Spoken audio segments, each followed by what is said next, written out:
नील moss रस्सी पकड़कर धीरे धीरे गुफा के अंदर उतर रहा था। पहले 12 फीट तक सब कुछ ठीक लग रहा था, लेकिन जैसे ही उसने एक तेज मोड़ लिया, रास्ता खतरनाक हो गया। नील खुद को झुकाकर नीचे उतरने की कोशिश कर रहा था। आगे के रास्ते में बड़े बड़े पत्थर और चट्टानों ने रास्ता ब्लॉक कर दिया था, लेकिन नील ने हिम्मत दिखाते हुए उन पत्थरों को हटाने की कोशिश शुरू की। थोड़ा रास्ता साफ होने लगा था, लेकिन तभी अचानक एक भयानक मोड़ आया। नील को महसूस हुआ कि वो हिल नहीं पा रहा था। नील का शरीर गुफा के एक पतले और तंग हिस्से में बुरी तरह से फंस गया। उसके आसपास की दीवारें इतनी तंग थीं कि वह अपने पैर भी नहीं हिला पा रहा था। सांस लेना मुश्किल हो रहा था और गुफा की ठंडी हवा उसकी त्वचा में सिहरन पैदा कर रही थी। अब नील के लिए वहां से निकलना लगभग नामुमकिन हो गया था। आखिर क्या हुआ नील मॉस के साथ? कैसे यह सफर एक मौत के खौफ में बदल गया, और क्यों यह घटना दुनिया के लिए एक सबक बन गई?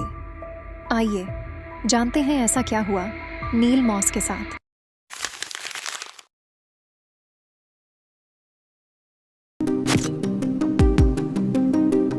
22 मार्च 1959 को 8 केव एक्सप्लोरर्स का एक ग्रुप तैयार होता है, जिनका मिशन था इंग्लैंड के पीक केवन केव को एक्सप्लोर करना।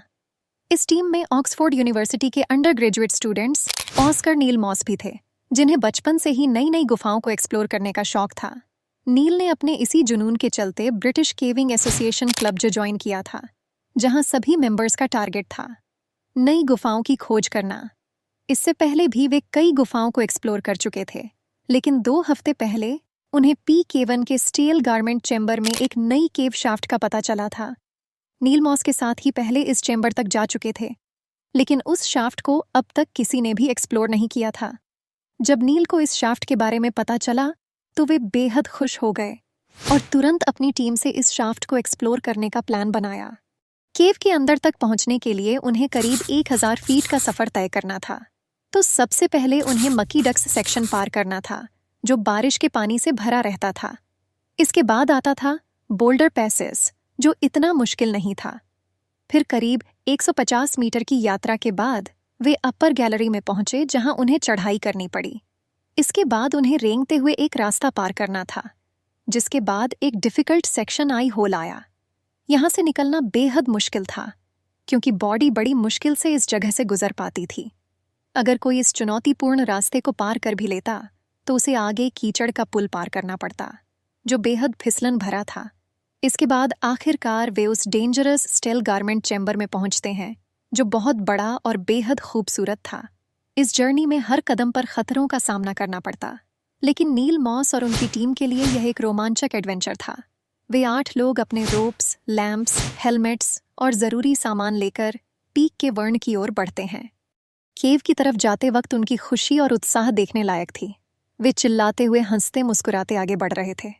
उनका एक्साइटमेंट इतना था कि जैसे ही वे उस गुफा के करीब पहुंचे, हर कदम उन्हें रोमांच से भर रहा था।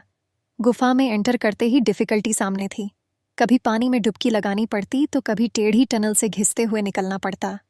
कीचड़ और नुकीले पत्थरों से लड़ते हुए आखिरकार वे स्टेलगामाइट चैम्बर तक पहुंच जाते हैं। यह हिस्सा बेहद बड़ा और शानदार था, मानो कोई खजाना मिल गया हो।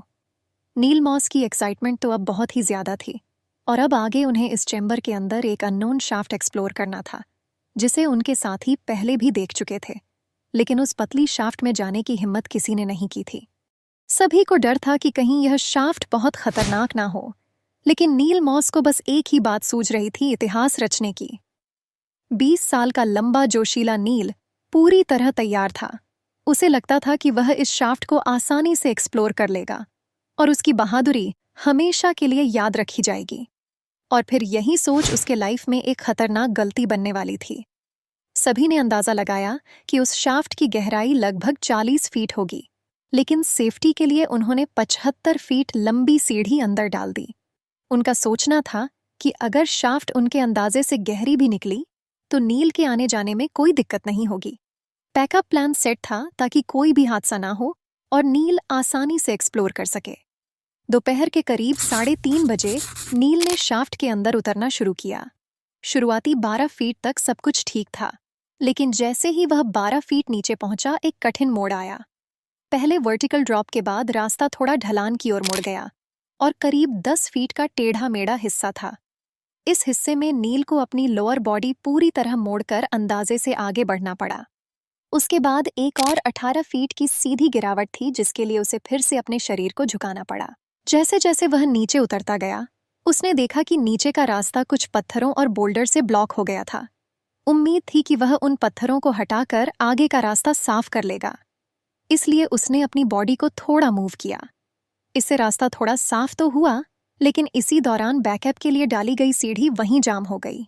यह खतरनाक मोड़ था, क्योंकि अब नील बुरी तरह से उस पतली शाफ्ट में फंस चुका था। कुछ देर तक जद्दोजहद करने के बाद जब उसने हार मान ली और बाहर आने की कोशिश की, तो वह इतनी बुरी तरह से दब चुका था कि शाफ्ट में पैर हिलाने तक की जगह नहीं बची थी। जब नील ने ऊपर अपने साथियों को बताया कि वह शाफ्ट में फंस गया है, तो उन्होंने सीढ़ी खींचनी शुरू कर दी और नील को कहा कि वह उसे कसकर पकड़े रहे। इस तरीके से नील धीरे धीरे ऊपर खींचा जा रहा था और कुछ फीट तक सफलतापूर्वक ऊपर भी आ गया। लेकिन तभी अचानक सीढ़ी जाम हो गई और उसे और ऊपर खींचना नामुमकिन हो गया। केविंग में इस तरह की घटनाएं अक्सर होती हैं। केवर्स को सिचुएशन से निपटने की ट्रेनिंग दी जाती है। उसी ट्रेनिंग के मुताबिक टीम ने ऊपर से ढेर सारी रस्सियां नीचे फेंकी ताकि नील को निकाल सके, मगर ज्यादातर रस्सियां या तो बचाव के दौरान टूट गईं या फिर अटक गईं। धीरे धीरे यह साफ हो गया कि स्थिति उनकी ट्रेनिंग से कहीं ज्यादा गंभीर हो चुकी है। ये महसूस होते ही उन्होंने तुरंत अपने सभी सोर्सेस को कांटेक्ट करना शुरू कर दिया ताकि प्रोफेशनल मदद मिल सके। नील ने मदद के लिए आवाज लगाई और कुछ ही घंटों में पूरे इंग्लैंड से रेस्क्यू टीम्स छूटने लगीं। RF, national coal board, royal navy और दर्जनों प्राइवेट केविंग ग्रुप्स इस मिशन में शामिल हो गए, जिससे यह एक सबसे बड़ा गुफा रेस्क्यू ऑपरेशन बन गया। एक एक करके कई रेस्क्यूअर्स शाफ्ट में घुसे, लेकिन नील इतनी खतरनाक जगह फंसा था कि रेस्क्यूअर्स भी वहां तक नहीं पहुंच पा रहे थे। हालात और भी मुश्किल थे, क्योंकि वहां लाइट और ऑक्सीजन की बहुत कमी थी। 3 रेस्क्यूअर्स तो खुद बेहोश हो गए और उन्हें भी रेस्क्यू करना पड़ा। चौथे रेस्क्यूअर रॉन पीटर्स को थोड़ी सफलता मिली जब उन्होंने नील के सीने के चारों ओर रस्सी बांध दी। नील, जो इस वक्त तक बेहोश हो चुका था, नील को बाहर निकालने की कई कोशिशें की जा रही थीं। रात के करीब 12:30 बजे ऑक्सीजन बॉटल्स लाई गई और डॉक्टरों ने मैनुअल तरीके से ऑक्सीजन बढ़ाने की कोशिश की ताकि नील होश में आ सके और उसे रस्सियों के सहारे ऊपर खींचा जा सके। लेकिन नील को होश नहीं आया और यह प्रयास भी नाकाम रहा। दिन भर रेस्क्यू मिशन के बाद यह डिसीजन लिया गया कि अनुभवी और शारीरिक रूप से छोटे गेवर को बुलाया जाए ताकि वह आसानी से शाफ्ट में घुसकर नील मॉस को निकाल सके। इसी के तहत अगले दिन 18 साल की जून बेली को बुलाया गया। उन्होंने तो यहाँ तक सलाह दी कि अगर जरूरत पड़े तो नील की कॉलर बोन मतलब हंसली तोड़ दी जाए, जिससे उसके कंधे और शरीर रिलैक्स हो जाएं और उसे ऊपर खींचना आसान हो जाए। मगर कोई भी उस तक पहुंचने में कामयाब नहीं हो पा रहा था। 24 घंटे बीत चुके थे, लेकिन कुछ भी ठीक नहीं हो रहा था। स्पेशलिस्ट लगातार ऑक्सीजन पंप कर रहे थे ताकि गुफा में ऑक्सीजन का स्तर बनाए रखा जा सके। एक के बाद एक कई रेस्क्यूअर्स अपनी जान जोखिम में डालते हुए नील तक पहुंचने की कोशिश कर रहे थे, लेकिन कोई सफल नहीं हो पा रहा था। फिर अचानक बारिश शुरू हो गई, जिससे हालात और खराब हो गए। सुरक्षा के लिए सभी को थोड़ी देर के लिए रेस्क्यू मिशन रोकना पड़ा। जब बारिश कम हुई तो एक डॉक्टर नील की सांसें चेक करने के लिए शाफ्ट के पास गए, लेकिन इस बार नील की सांसें थम चुकी थीं। नील मॉस वहीं फंसा हुआ इस दुनिया को अलविदा कह चुका था।